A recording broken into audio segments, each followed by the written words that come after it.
Hey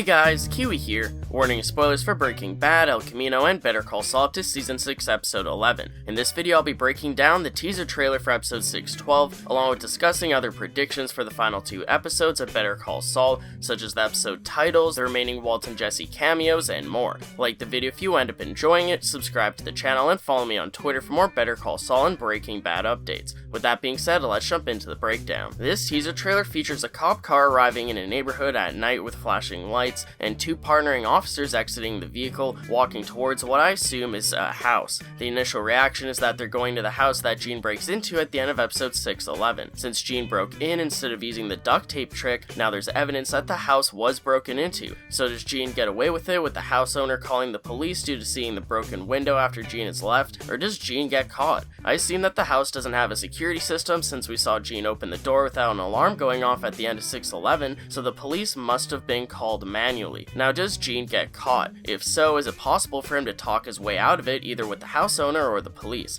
Considering the evidence that Gene has broken in, that'd be nearly impossible to do. Since Gene has been so reckless in doing this, does Gene even secretly want to get caught? He sounded confident to Jeff and Buddy in regards to going back to the house and brushed off the multiple warnings that he was given, so it doesn't initially seem like he wants to get caught on purpose. However, that could secretly be the case. I don't think Gene is entirely throwing himself away. He may still want to try and pull off this B&E successfully, but he may be acting careless on purpose, not caring if he gets caught or not anymore. Even though he may not be able to admit it at first, Gene may be so sick and tired of living a dull life in hiding that he may be taking this unnecessary risk on purpose with the subconscious goal of actually getting caught on purpose. The negative payphone call in regards to Kim also seems to be what is pushing Gene down this self-destructive path.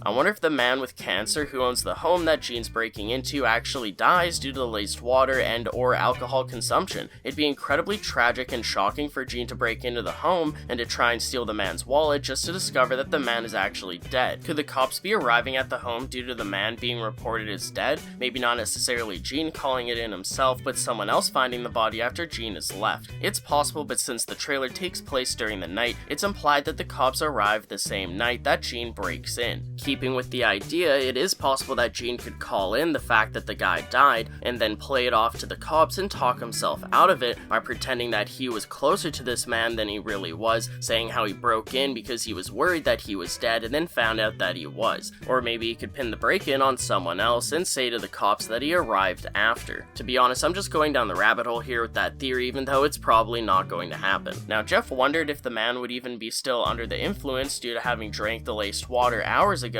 so it causes suspense that he may be awake or at least more easily woken up. However, it's possible that they could have purposely set that up to subvert our expectations in the next episode by revealing that he has actually passed away during the time that it took Gene to decide to finish the job himself. So although the initial response to the teasers to assume that the police are arriving at the house that Gene has broken into, it technically isn't confirmed. Is it possible that the police could be arriving at some other house? What if the police are arriving at Marion's house due to her wanting to turn in Gene? Marion overheard Gene loudly speaking to Jeff and Buddy in the shed, and that scene had to be shown for a reason. It's currently a popular theory that Marion could actually be an underlying threat to Gene, with her ending up being the person that actually takes Gene down. Marion poses as an innocent old lady, but it's possible that this is just a mask that she's portraying, when really deep down inside she's more witty or even dangerous than she initially lets off, such as Gus or even Carol from The Walking Dead. I'm not sure if Marion will fully turn in Gene by realizing that he's Saul Goodman, or if Marion could just turn in Gene due to him actually being a bad influence on Jeff and committing crimes with him.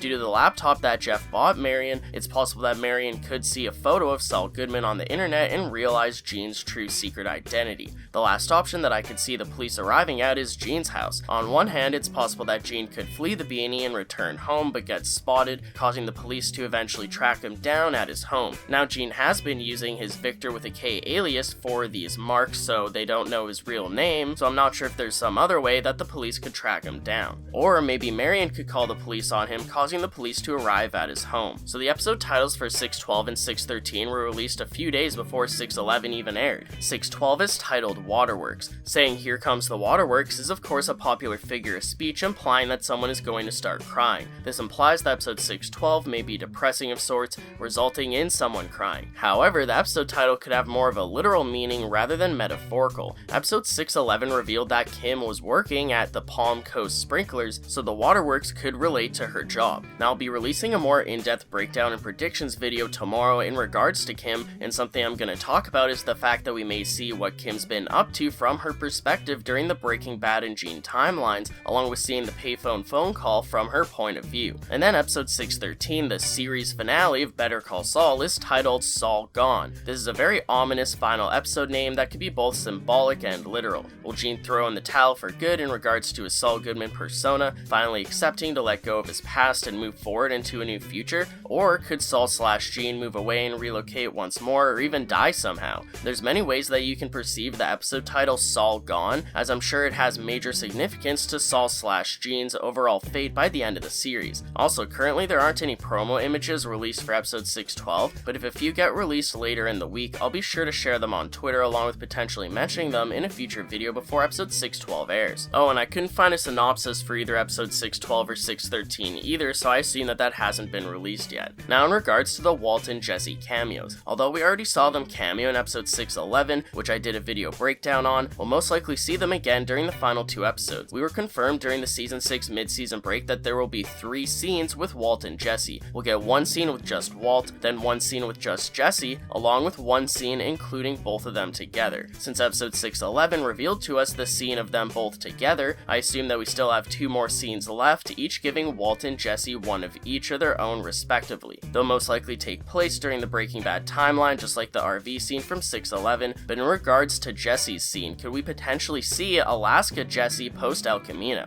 El Camino ended his story well, so I'm not sure if it's necessary. It's a double-edged sword situation where it'd be cool if we did see him in Alaska, but at the same time, there isn't really any need to see him in Alaska, because if we did, I could see viewers complaining that it was unnecessary, so with that in mind, probably not, but it still would be interesting in my opinion. Peter Gould talked about how the Walt and Jesse cameo supplemented the Jimmy/Mike/Kim relationship, so I wonder if that'll come into play. Could one of the remaining Walt and Jesse scenes take place with one of them alongside Saul and Mike, possibly in Saul's office, where one of them overhears Saul and Mike speaking about Kim? This could tie in nicely to then transitioning over to see certain events from Kim's perspective, as I discussed earlier in the video. Let me know what you think about any predictions and theories for episodes 6/12 and 6/13 in the comments below. I'd appreciate a like on the video if you've enjoyed anything I've said today. If you're new to the channel or just haven't yet already, subscribe and hit that bell notification to stay updated on when I post new content on Better Call Saul and Breaking Bad. Check out my Patreon or give a super thanks to help support the channel financially, I'd really appreciate it. But most importantly, I thank you all so much for watching, and until next time, I'll talk to you guys later. Peace out!